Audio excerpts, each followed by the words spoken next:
الحمد لله العلي الأعلى، خلق فسوى وقدر فهدى، فتح أبواب الخير ودل على الهدى. أحمده سبحانه وأشكره،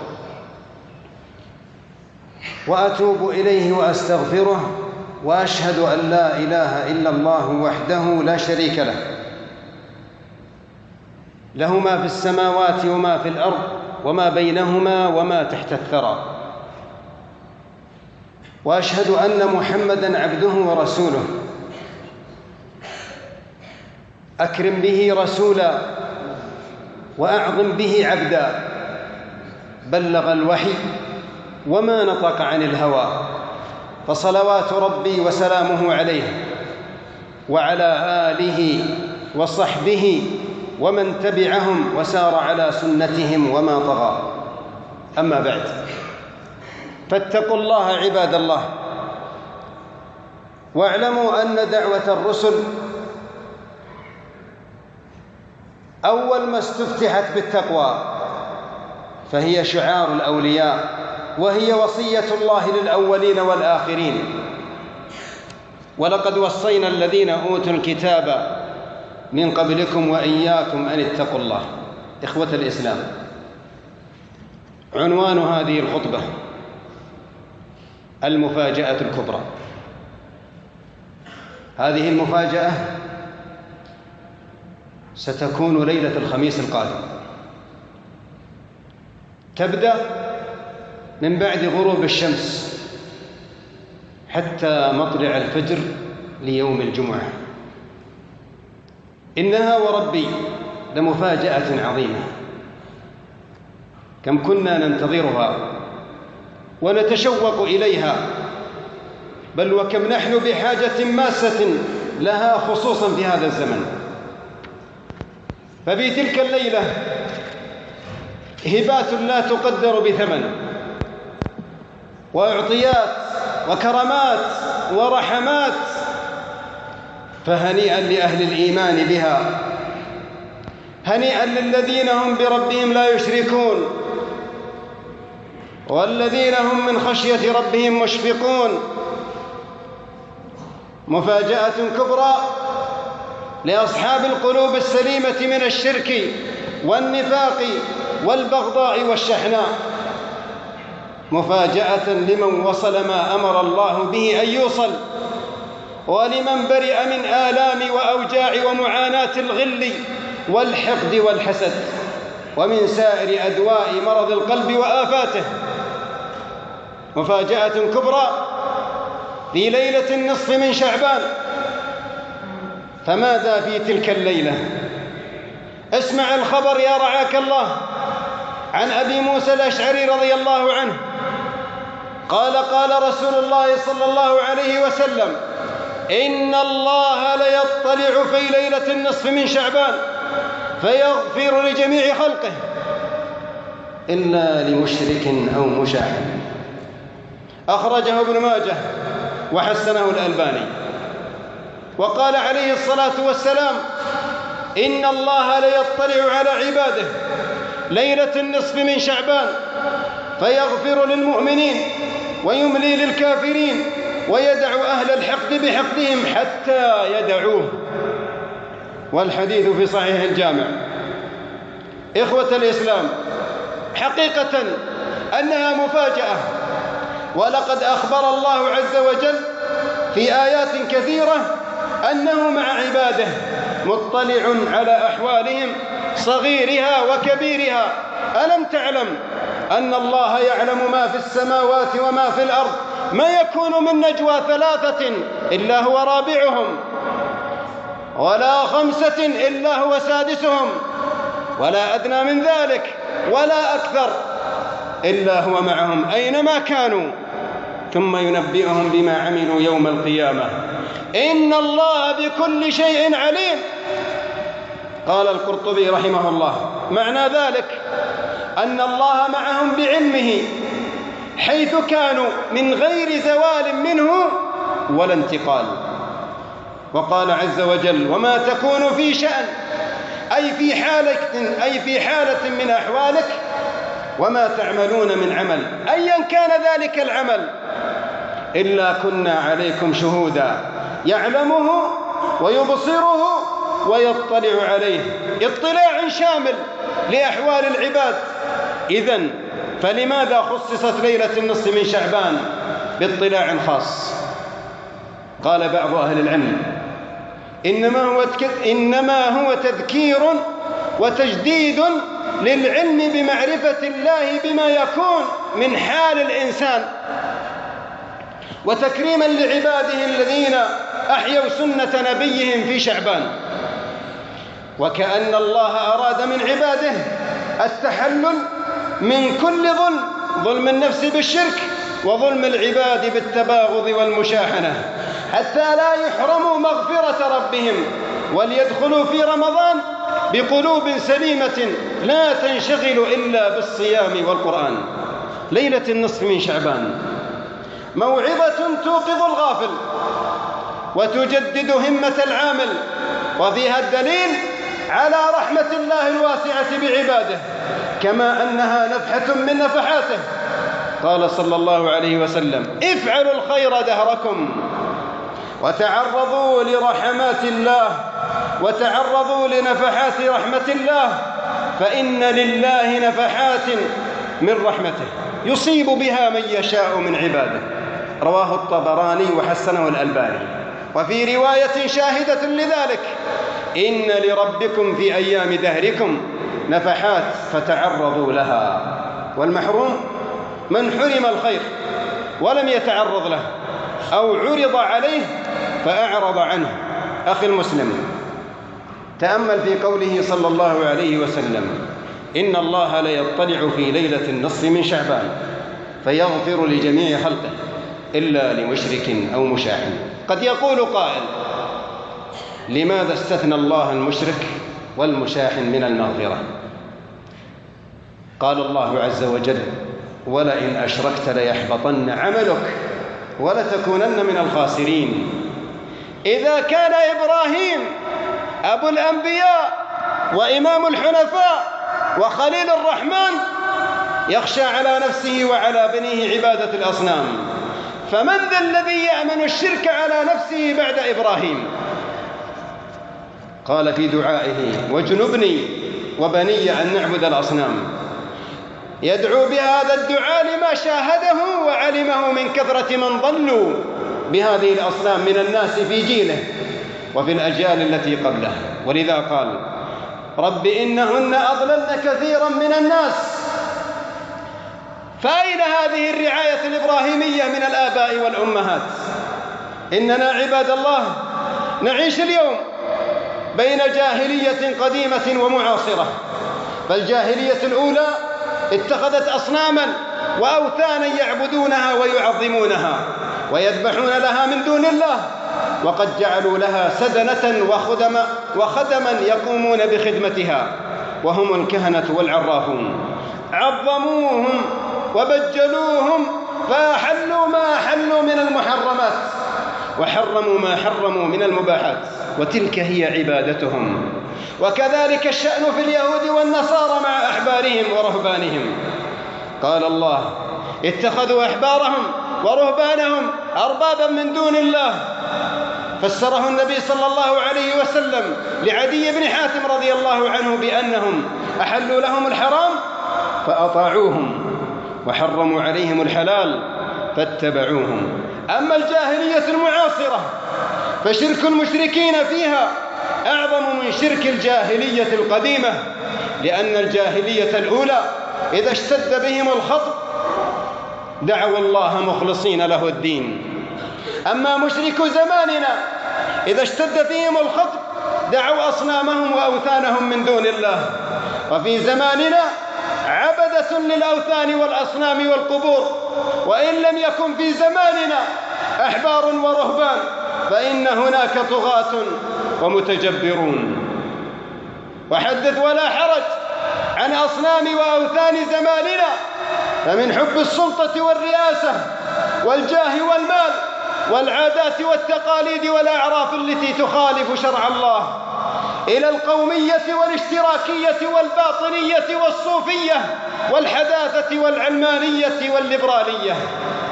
فإذا كان اللات والعزى حرفت الإنسان العربي حتى تعلق بها، فما أوثان عصرنا وأصنامه أقل وضعا وتأثيرا منها.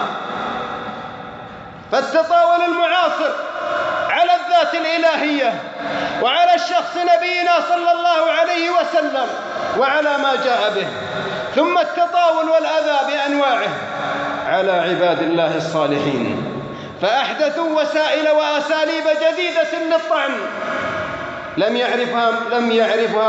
لم يعرفها مشرك العرب ولم يتعاملوا بها. فجمع مشركو زماننا بين نوع التطاول والأذى بالقول والفعل، وخاصة على الصعيد الإعلامي. فلنتفقد أنفسنا عباد الله، وأن نفتش في أقوالنا وأعمالنا، وأن نحذر على بيوتنا وأبنائنا ونسائنا. فمن يأمن على نفسه أمام قنوات الشرك والفساد التي سحروا بها أعين الناس واسترهبوهم وجاءوا بشرك وسحر وبدع وأفكار وضلالات وشبهات وشهوات عظيمة. فالذين لم يلبسوا إيمانهم بظلم وسلموا من ذلك الإعلام الفاسد لهم الأمن وهم مهتدون. قال الشيخ السعدي رحمه الله: فإن كانوا لم يلبسوا إيمانهم بظلم مطلقا، لا بشرك ولا بمعاصٍ، حل لهم الأمن التام والهداية التامة. أخي المبارك، نعد لقول النبي صلى الله عليه وسلم: إن الله ليطلع في ليلة النصف من شعبان فيغفر لجميع خلقه إلا لمشرك أو مشاحن. والشحناء يا عباد الله هي حقد المسلم على أخيه لا لغرض شرعي، فهذه تمنع المغفرة في أكثر أوقات المغفرة والرحمة. فالبغضاء والشحناء والحقد والحسد بين المؤمنين مرض من أمراض القلوب، وهذه الأمراض هي وربي أشد من مرض السرطان. فذلك العلاج الكيماوي للسرطان يتسبب في تساقط الشعر وشحوب الجلد، كذلك تفعل الشحناء والبغضاء، لكنها لا تسقط شعرا ولا تشحب وجها، ولكنها تسقط حسنات وتذهب بالعمل الصالح وتحول دون رفعه إلى السماء. فالبغضاء وقطيعة الرحم التي أمر الله بها أن توصل، سواء تعلق الأمر بمقاطعة الأقرباء في الدم أو في الدين، فإذا تجاوزت 3 أيام باتت خطرا على حسناتك فتحلقها. وقد قال صلى الله عليه وسلم منفرا من الشحناء والقطيعة ومبينا سخط الله على المتقاطعين حتى يصطلحا: تفتح أبواب الجنة يوم الاثنين ويوم الخميس فيغفر لكل عبد لا يشرك بالله شيئا إلا رجلا كانت بينه وبين أخيه شحناء، إلا رجلا كانت بينه وبين أخيه شحناء، إلا رجلا كانت بينه وبين أخيه شحناء، فيقال: اتركوا هذين حتى يصطلحا، اتركوا هذين حتى يصطلحا، اتركوا هذين حتى يصطلحا. أقول قولي هذا وأستغفر الله لي ولكم فاستغفروه إنه هو الغفور الرحيم.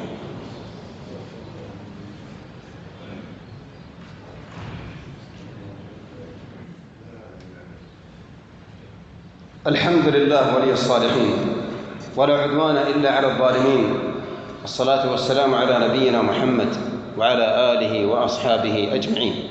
أما بعد، في هذا الحديث دلالة تبين أن الإسلام دين المحبة والتآلف والأخوة والتسامح، وأن الأصل في المؤمن أن يحب الخير لأخيه المسلم كما يحبه لنفسه، وأن يكره له كما يكره لنفسه، فلا محل للشحناء والبغضاء بيننا. سئل النبي صلى الله عليه وسلم: أي الناس أفضل؟ قال: مخموم القلب صدوق اللسان. فقالوا: صدوق اللسان عرفناه، فما مخموم القلب؟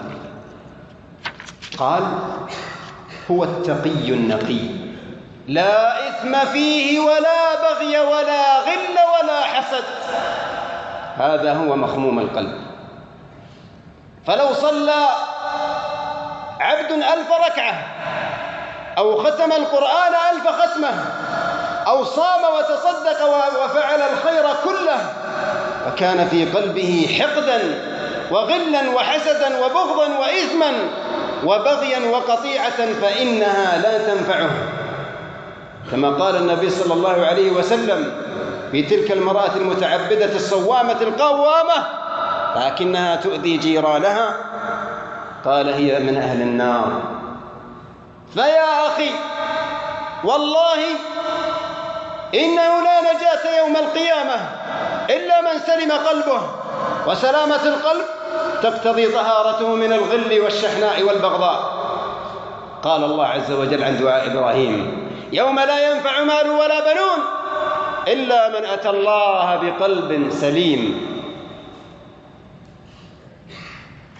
وقد وصف الله المؤمنين عموما بأنهم يقولون: ربنا اغفر لنا ولإخواننا الذين سبقونا بالإيمان ولا تجعل في قلوبنا غلا للذين آمنوا. وقال عن عباد الله الصالحين، أو قال بعض السلف: أفضل الأعمال يا رعاك الله سلامة القلب وسخاوة النفوس والنصيحة للأمة، وبهذه الخصال بلغ من بلغ، وسيد القوم من يصفح ويعفو. هذا شيخ الإسلام ابن تيمية رحمه الله، كان له موقف من أعدائه وخصومه، ومع ذلك صفح عنهم وعفى وقال: لا أحب أن أنتصر من أحد بسبب كذب أو ظلم أو عدوان، وإني قد أحللت كل مسلم، والذين كذبوا وظلموا فهم في حل من جهتي.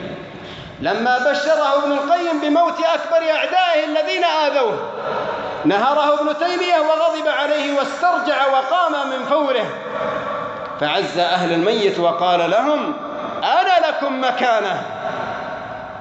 أين هذه المواقف يا عباد الله من قلوب ملئت غلا وبغضا حتى على أقاربها وجيرانها وإخوانها؟ إنك لتجد الرجلين في مجلس واحد وما بينهما إلا مركا،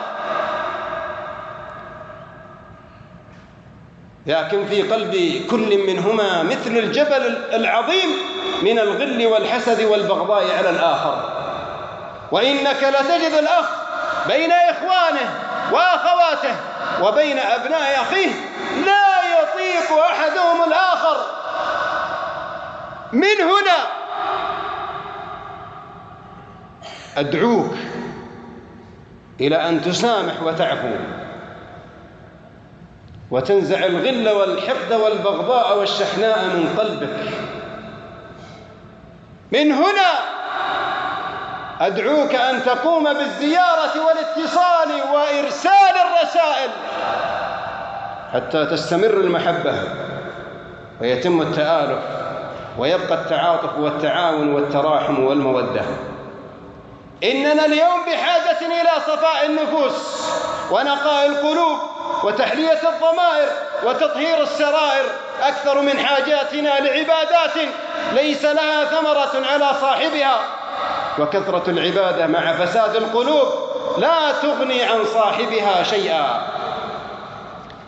من هنا أدعوك دعوة لجمع الكلمة ووحدة الصف ونبذ الضغائن ورفع الأحقاد والمشاحنات حتى تعود قلوبنا بيضاء نقية، فنستقبل رمضان بقلوب جديدة سليمة نظيفة مستعدة للعبادة. لعلها تنتفع برمضان. وبذلك يحيى المسلم ناصع الصفحة راضيا عن الله وعن حياته، وعندها يستحق تلك المفاجأة الكبرى. فينبغي للعاقل أن يبادر ويستغل مواسم المنح والنفحات ويخلص نفسه من الخصومات والمشاحنات، فهذه فرصة لكل مسلم يريد وجه الله والجنة. قم، نعم أنت قم، وخيركم من بدأ، وأصلح ما بينك وبين خصومك من قريب أو بعيد، سواء كان من أهلك أو أصدقائك أو جيرانك أو جماعتك أو أي أحد من المسلمين. اجعل من قلبك وواقعك موقعا صالحا لفضل الله، نصيب برحمتنا من نشاء. يا سبحان الله، من هو الذي لا يريد مغفرة ربه؟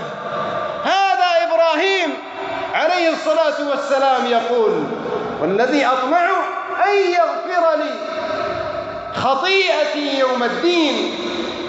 ونبينا صلى الله عليه وسلم يقول: اللهم اغفر لي خطيئتي. والصالحون يقولون: إنا نطمع أن يغفر لنا ربنا خطايانا. وهذا أبو بكر الصديق رضي الله عنه خير الناس بعد الأنبياء، كان له قريب يقال له مصطح، وكان أبو بكر ينفق عليه ويحسن إليه. ومصطح رضي الله عنه في من خاض في حادثة الإفك تكلم وقال مع المنافقين هي بنت الصديق عائشة زوجة رسول الله صلى الله عليه وسلم، فحلف أبو بكر ألا يحسن إليه وألا يعطيه شيئا، فأنزل الله في تلك الحادثة آيات تخاطب الصديق ولم تخاطب الذي خاض وتكلم، تخاطب الصديق ولم تخاطب الذي خاض وتكلم. وليعفوا وليصفحوا، ألا تحبون أن يغفر الله لكم؟ قال أبو بكر: بلى، أحب أن يغفر الله لي. وعاد إلى ما كان عليه من الإحسان والنفقة مع سخاء نفس وسلامة صدر. لم يقل كيف أنفق عليه وقد آذاني في عرضي، ولم يقل كيف أعفو عنه وقد لطخ شرفي ودنس كرامتي وشوه سمعتي، بل إنه لما سمع المغفرة استجاب طمعا في أن يغفر الله له. وها هي الآية التي دعي بها الصديق في عهده: أدعو بها نفسي وإياكم. ألا تحبون أن يغفر الله لكم؟ والله إننا نحب أن يغفر الله لنا، فلا يحرم أحدنا نفسه من فضل الله ورحمته وفضله. اللهم إنا نسألك من فضلك، اللهم إنا نسألك من فضلك، اللهم إنا نسألك